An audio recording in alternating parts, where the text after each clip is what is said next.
Yeah, they are guilty of that too, or it crosses over into how much of this is really about hating these types, hating Snyder's films because of actual reasons why you don't like his movies, versus how much you don't like him because he reminds you of the football captain in high school. Same thing for Michael Bay, where how is it really because you don't like his movies, or is it because you see Michael Bay and you see his filmmaking and it reminds you of the guy of the surfer dude who was able to actually attract women from being himself. Unlike you, who, chloroform is your wingman instead of, an actual wingman.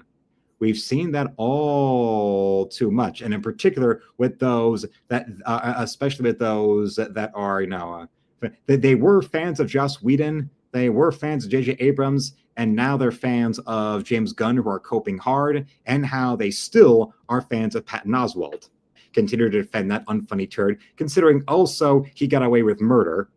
And if he were a comedian that had some testosterone in him and had any kind of political views that were to the right of Chairman Mao, all those same people that still pretend that Oswalt is funny because, well, that's been one of their favorite hobbies since the 90s. If Dane Cook was walking around and he had a girlfriend that died under suspicious circumstances, half as suspicious as Oswalt's wife, they'd be calling him White OJ, and you know it. They already were trying to spurg out and bitch and moan about having a girlfriend that was younger than him. And, he's a groomer. Oh, shut the fuck up. These are also the same people when it comes to what streamers they watch, unironically wash the balls with their mouths of pedo Bolsheviks like Vosh. And they have the balls to say that I call Dane Cook a groomer. Fuck you. Although at the same time, with the virulent narcissism of those male feminist lefty types, those that either are the people like James Gunn or Patton Oswalt, and the people that vicariously live through them, having any success in Hollywood, are all absolutely positively the kind of people that have a narcissistic deluge of insanity bouncing around in their head, where everything, absolutely positively, every person, every place, or everything has to be about them in some way or another. So when they see somebody that reminds them of how all their adolescent revenge fantasies they had were things that were not coming true, them being the kind of guys who lived for the Hollywood screenwriting trope, and interestingly, all of the upending or subverting or removing of tropes that are so backwards in Hollywood and so entrenched. Why is it that the high school nerds that are going to go and get their revenge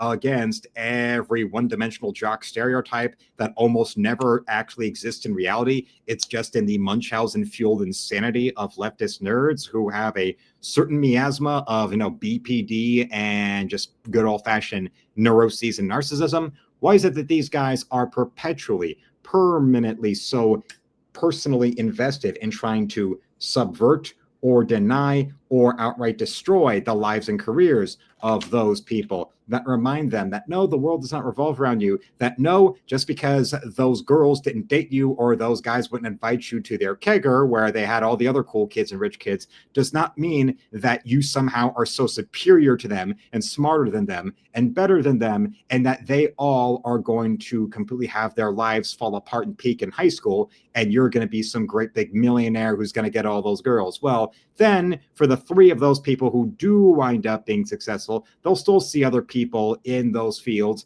that will be as successful or more successful than them, and will also remind them of those guys that they told themselves for years on end, those guys are going to be losers. They're going to peak in high school and they're going to be working at a gas station. And it turns out, no, they don't. That's what makes them so violently angry. And they take that resentment out on whatever acceptable target they have, mainly women.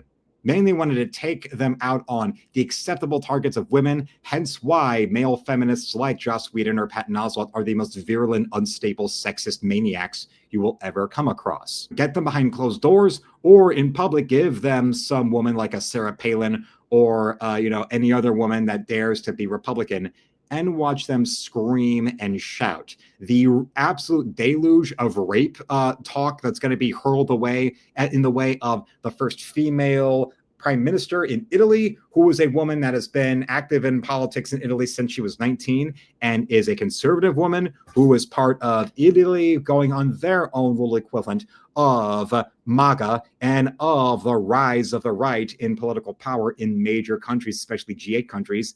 Yeah, besides what you've been seeing in Argentina and how now they've been pulling themselves out from under the miasma of socialist garbage with our little friend down there, and the value of Argentina's currency going up so much. And let's also not forget about the opposition leader that got the Nobel Peace Prize in Venezuela, the woman who then dedicated her Nobel Peace Prize to Orange Man. And now you've got this Italian woman who's now prime minister there in Italy. You just know that these kind of men, I wasn't popular in high school and I'm going to revolve my entire life and personality around that types, are going, like Vosh, like Patton Oswalt, like James Gunn, like Jimmy Kimmel, are going to be wishing that that new female Italian prime minister is forced to impersonate Monica Bellucci during those special 10 minutes of the film Irreversible. And RJ even says, I want to name a band after his Patton Oswalt's wife. It'll be called Death Rattle. And until then, I want to thank you all for watching. Subscribe to my channel will hit 10,000 subs. Become a member today and shop my art store at the second link below, where you can buy my art or commission me or support me directly with a donation.